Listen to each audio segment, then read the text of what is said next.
Enquanto os deputados brigam, os criminosos fogem. E vai, Brasil! Em Teófilo Otoni, Minas Gerais, uma fuga audaciosa chamou a atenção. 3 presos escaparam da cadeia cavando um buraco na parede da cela. Isso aconteceu na noite desta quarta-feira, a 450 quilômetros de Belo Horizonte, Teófilo Otoni.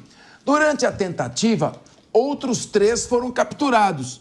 Os fugitivos usaram cobertores para superar aquelas cercas de segurança. Que dificuldade, hein? Fugiram com colheres e cobertores. A rápida ação dos policiais penais conseguiu deter pelo menos metade do grupo. Outros 3 conseguiram fugir, entraram na mata fechada e permanecem foragidos. Meu querido e experiente Luiz Fernando Pacheco, para você cavar um buraco numa parede, você precisa fazer uma cunha de madeira, normalmente ali embaixo da pia, ou conseguir pegar uma colher no refeitório, e aí você vai cavando, depois você pega um cobertor. Será que não teve revista na cela para ver esse buraco sendo feito? Tá tão fácil fugir assim de presídio? Capês, a gente não nasceu ontem, né?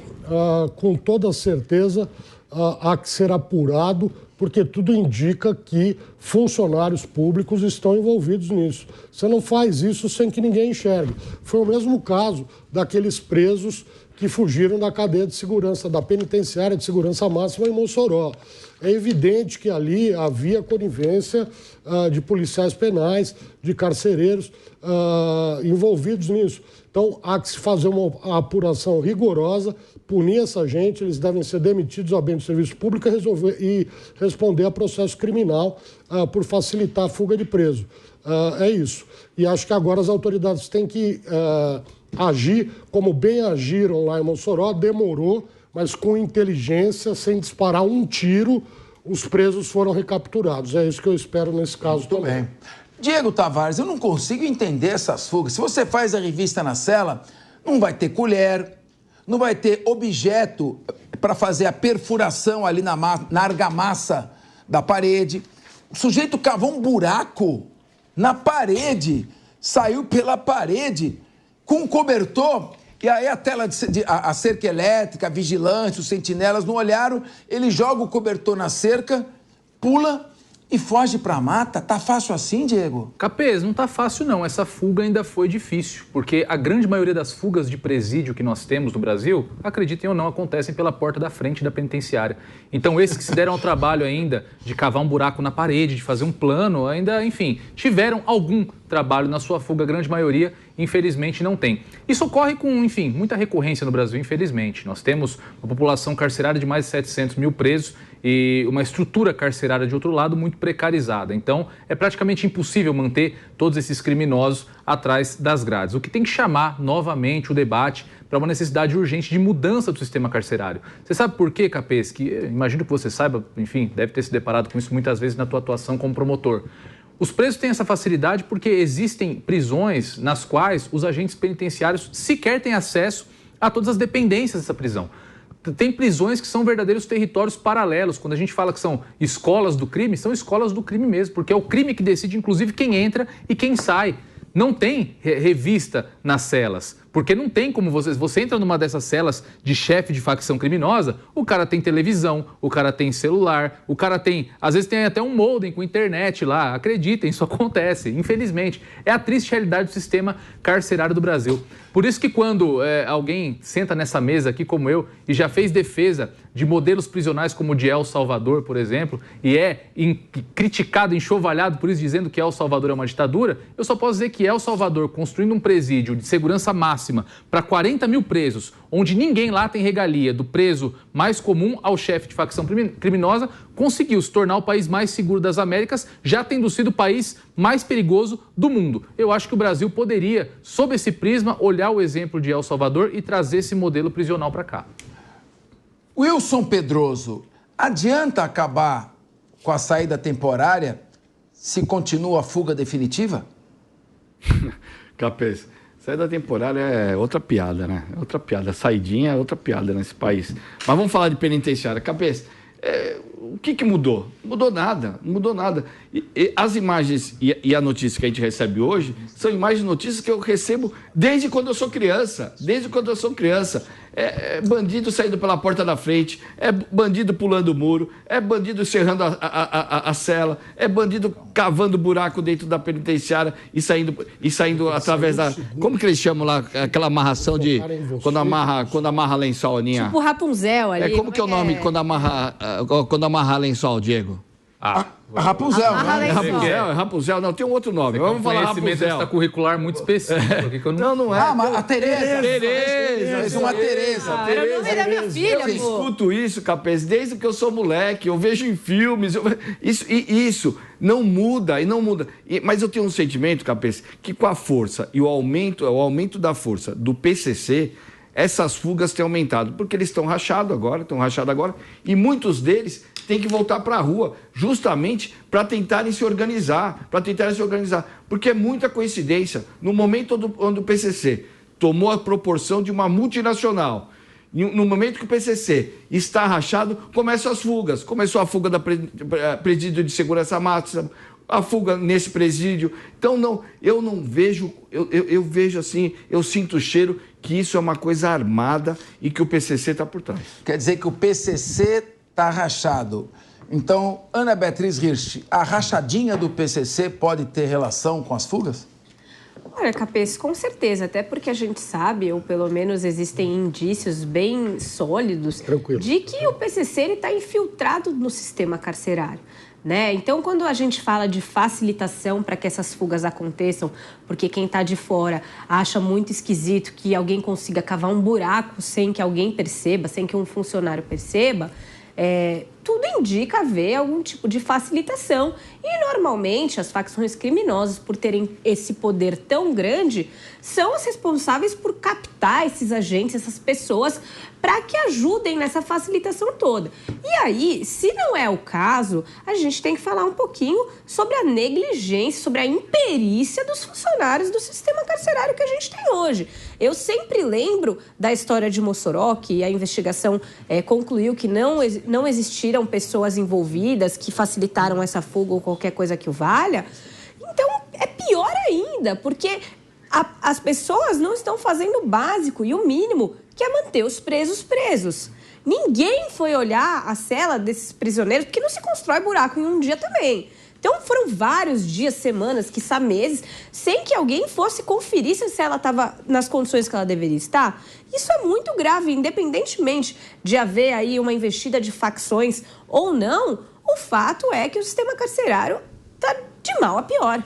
É verdade. Agora tem uma coisa, o Diego Tavares falou do sistema de El Salvador, mas eu queria que ele explicasse um pouco, porque eu senti que o Luiz Fernando Pacheco estava meio distraído na hora que ele falou e ele não contestou. Será que o Luiz Fernando Pacheco concorda, então, com o sistema de El Salvador? Vamos primeiro ouvir o Diego Tavares para dar algumas explicações. Eu quero ouvir a Ana Beatriz Hirsch e o Wilson Pedroso sobre El Salvador. E aí vai fazer a réplica o Pacheco, porque linha de frente que tem esse compadril. E eu já vi que o Wilson Pedroso, não vou entrar, mas deu uma afinada pro Pacheco no começo do programa. Ô, louco! Falou, o Lula tinha um experiente ao seu lado, já sabe que foi cliente do Pacheco, então deu uma acomodada, tá certo? Então aqui não tem vazio. Bom, vamos lá, vamos ouvir primeiro o Diego Tavares. Sem Diego mureta, Tavares, né, manda bala. Capês, vamos lá. No sentido figurado. Claro.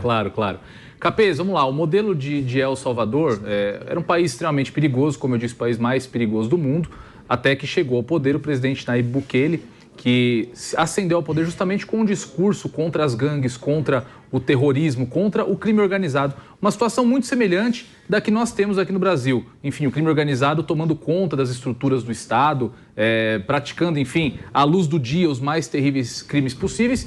E, de fato, foi instalada uma política de tolerância zero com as gangues, com os símbolos das gangues.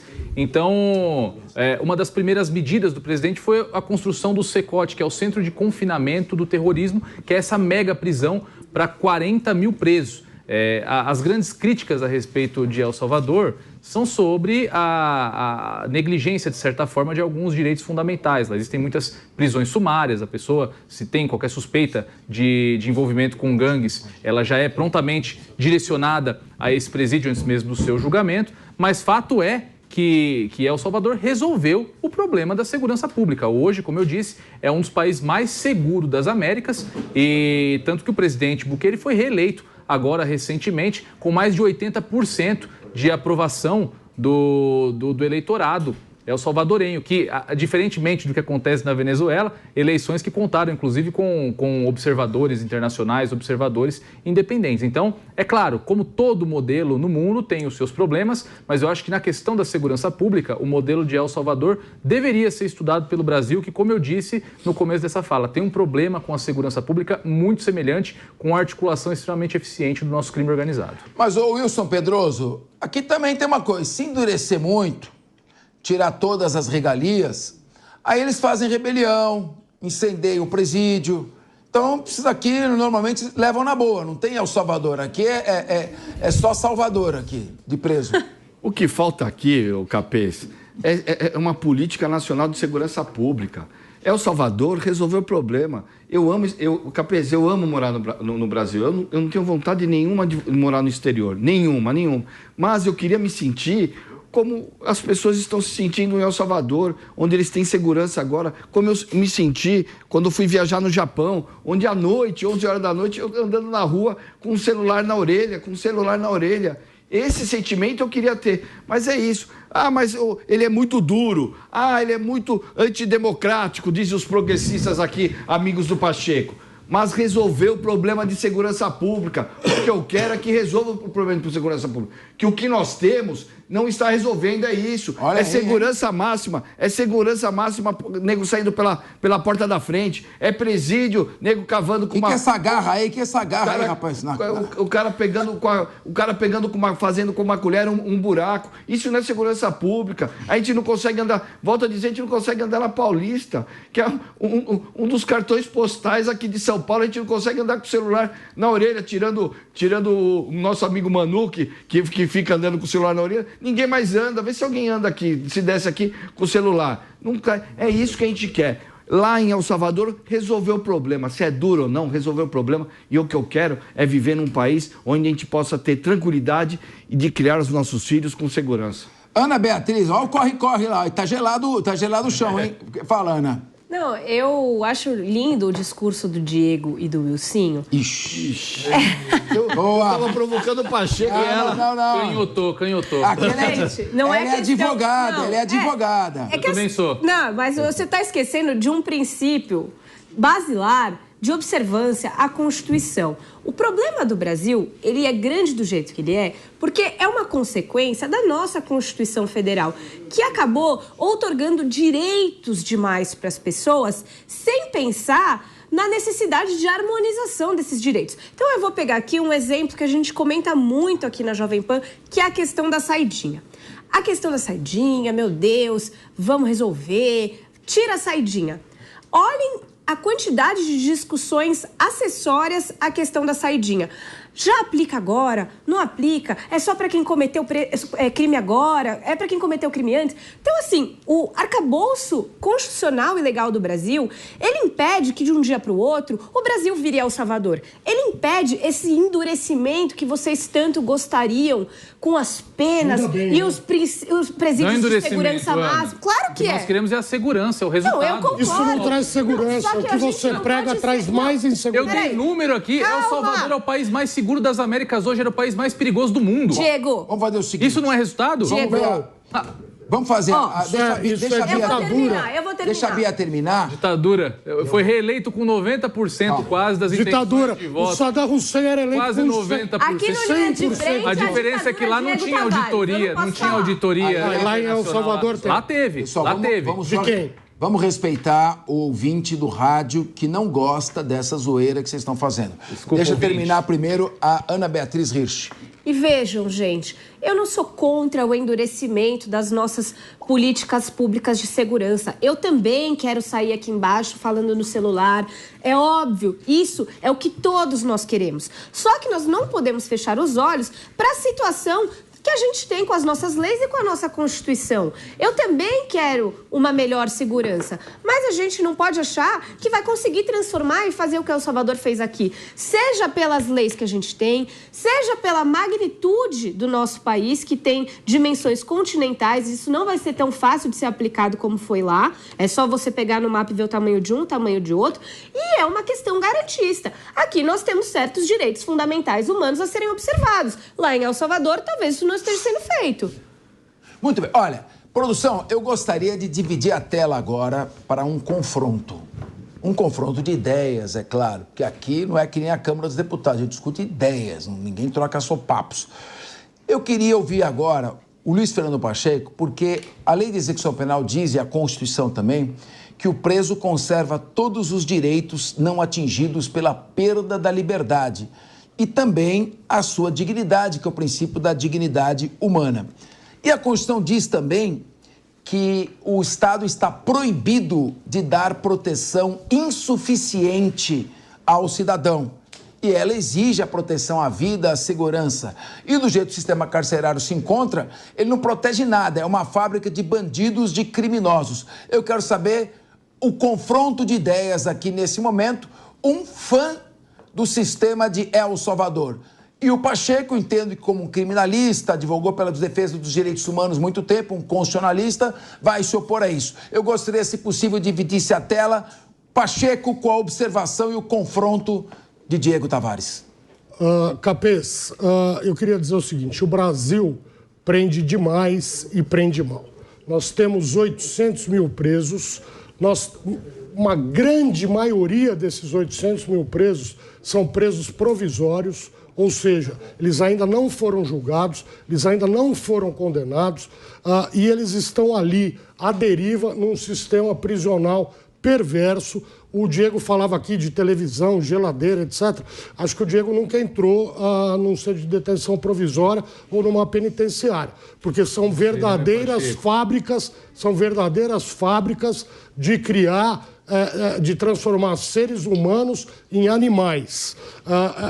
Não existe vácuo de poder. Não dá voto você investir em recuperação de preso. Não dá voto você investir em penitenciárias que reeduquem, onde o preso possa trabalhar, onde o preso possa estudar, onde você tenha uma possibilidade de reeducação. O que acontece ao final? São verdadeiros monturos ali de pessoas, de vidas humanas, de carnes humanas. E aí o que acontece? Como eu disse, não há vácuo de poder. Você abre espaço para que facções criminosas entrem e ofereçam ao preso aquilo que o Estado não oferece. Você tem que decidir, Pacheco. Ou o presídio é ruim para o criminoso que está lá dentro, ou ele é tomado pelo crime organizado. Ele é péssimo e é por isso que comandado lá com certas regalias. É uma fábrica de criar criminosos. Você prende ali o pequeno traficante, por exemplo, primário, né? Você cria prisões que são desnecessárias antes da formação de culpa. E o que você vai fazer? É uma escola do crime, é uma faculdade do crime, porque, como eu disse, não há vácuo de poder e o crime organizado entra. Eu não entendi essa lógica, Pacheco, que o crime organizado toma conta do presídio para transformar o presídio num lugar pior para o preso? Não, para transformar o presídio num lugar melhor. Então você tem que concordar comigo que lá dentro tem regalia, lá tem televisão, sim, lá tem internet, tem celular, mas não é a regra. A regra é uma vida que não é digna, como o Capês falou, a dignidade da pessoa humana. Não, a pena é a pena de prisão, não é a pena de tortura dentro de um presídio. Então, quando essa pena é aplicada,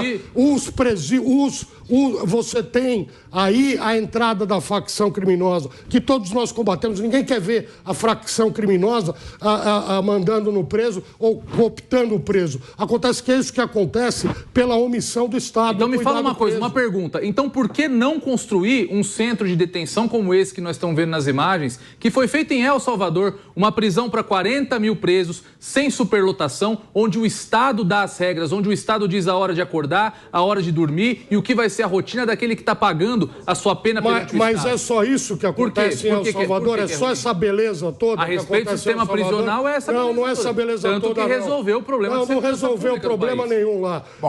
Salvador, você não pode comparar. Salvador é menor do que Campinas. Campinas, rapaz. Eu Você não concordo. pode comparar Lé com CRE. Mas o problema de segurança pública é o mesmo. Sabe por que a gente tem muro nos crime presídios do organizado. Brasil? É porque senão o povo invade, porque é um hotel 5 estrelas. Muito bem. Colocou, bom, são as posições bem colocadas aqui.